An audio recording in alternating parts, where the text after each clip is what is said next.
Hi there, my name is Keji Hamilton, the CEO and founder of Global Center for Drug Eradication. Global Center for Drug Eradication is a non-governmental organization. Our vision is transforming the next generation to a drug-free generation. I decided to set up Global Center for Drug Eradication because formerly, I myself was a drug addict. I had quite a number of years doing drugs, 15 years doing drugs. And with the experiences I've had, I discovered that people need to be informed about the dangers of drugs and how it can wreak havoc to life and destiny. That's where the passion came from. And so when I started visiting drug communities alone, started talking to drug addicts, trying to let them know the dangers of drugs, the devastating dangers of drugs in their lives and all that.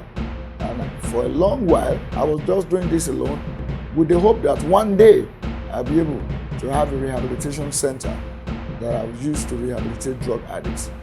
But along the line, that's where the need came to partner with House of Joy Rehabilitation Center, which is an organization owned by the Redeemed Christian Church of God.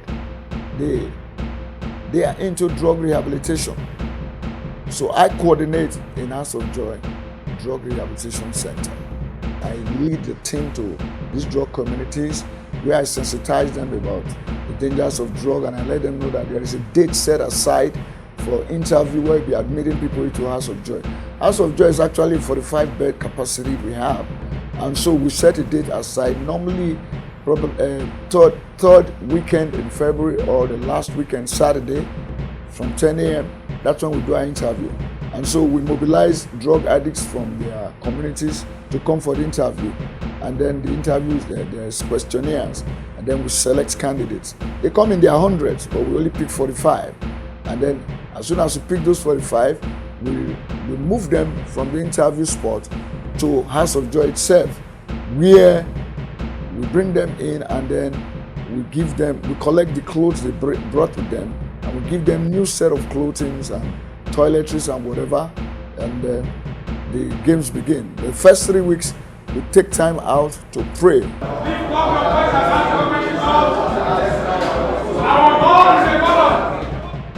And then after the third week, lectures start.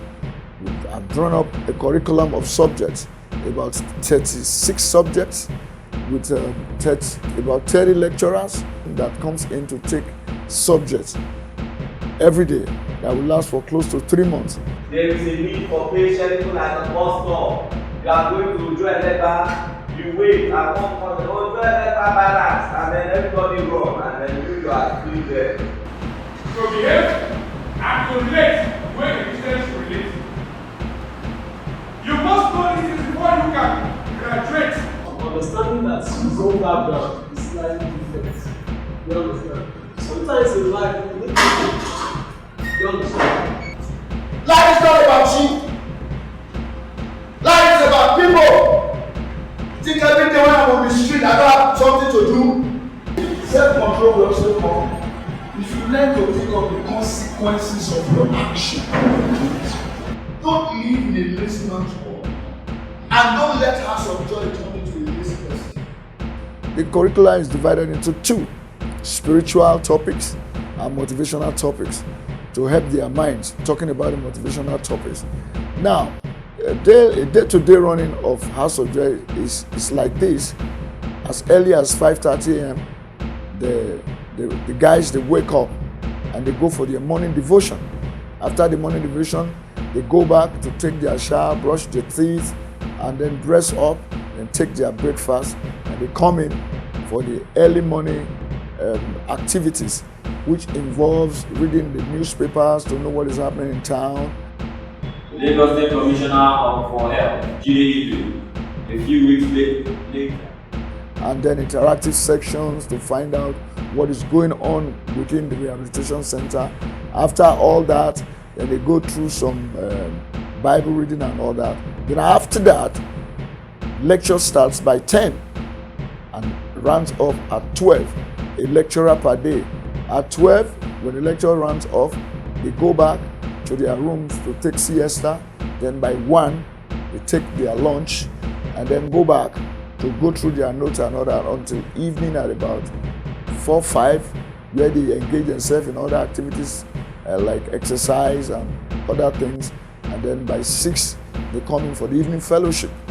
And then by at about 8, they go for media administration, which involves listening to inspirational messages and motivational messages from the television. And then, of course, around this period, also around that 7 p.m., they take their supper. And then when it is 9 o'clock, it's light out. They go back to their bed for the night until the next day.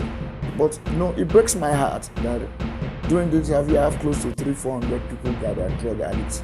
And all I can take is 45 because that's the capacity that they have. I would have liked to take more. And this is where I'm asking that people should really lend me their ears because this is becoming a plague. I would like to take more, but I lack the capacity to do it financially, materially, and otherwise. Running a place like this costs a lot. So if I have support from the immediate society, I think we can take more and get rid of drug addicts in our societies, and the society will become sane.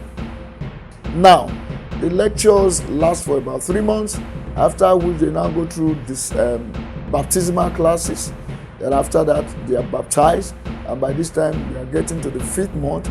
And then we invite their families, because most of these guys from the street been cut off from their families for a long time. We get information from them where their families are. We invite their families to come and worship with them just one Sunday.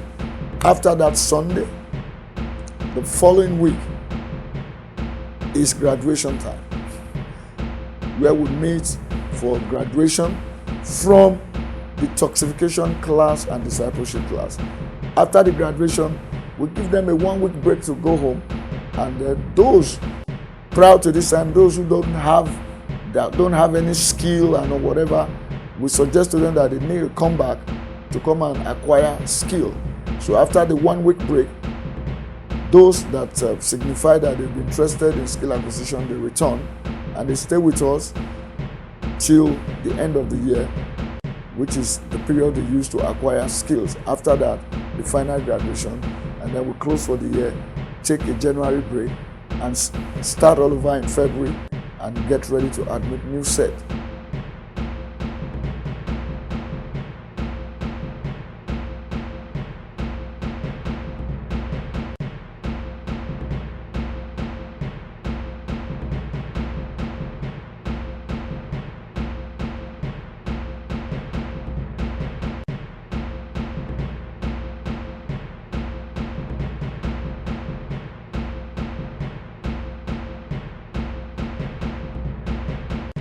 Because of the vision of Global Center for Drug Eradication, which I stated earlier, I'm transforming the next generation to a drug-free generation.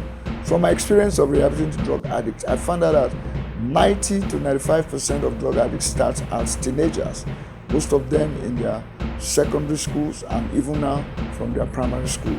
And that's where the burden came that, look, if I have to get it right, I have to get them young. That's where the burden of going to schools came to my mind, which is majorly what we do, going to primary, secondary, and of course, universities. However, the first time we started going to school, we got a paper from the government, Lagos State government.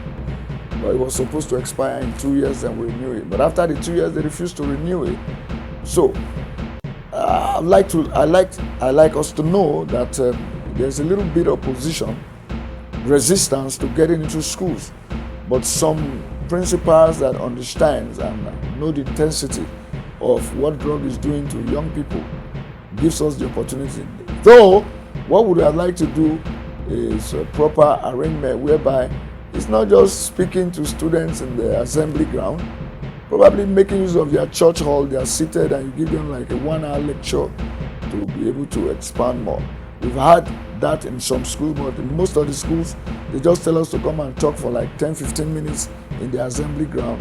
That does not make us hit the nail on the head as we like to. And so I'm still saying this also because I know that a whole lot of people watching this documentary, in any way you think you can contribute in this area. it will be very effective and helpful to Global Center for Drug Eradication.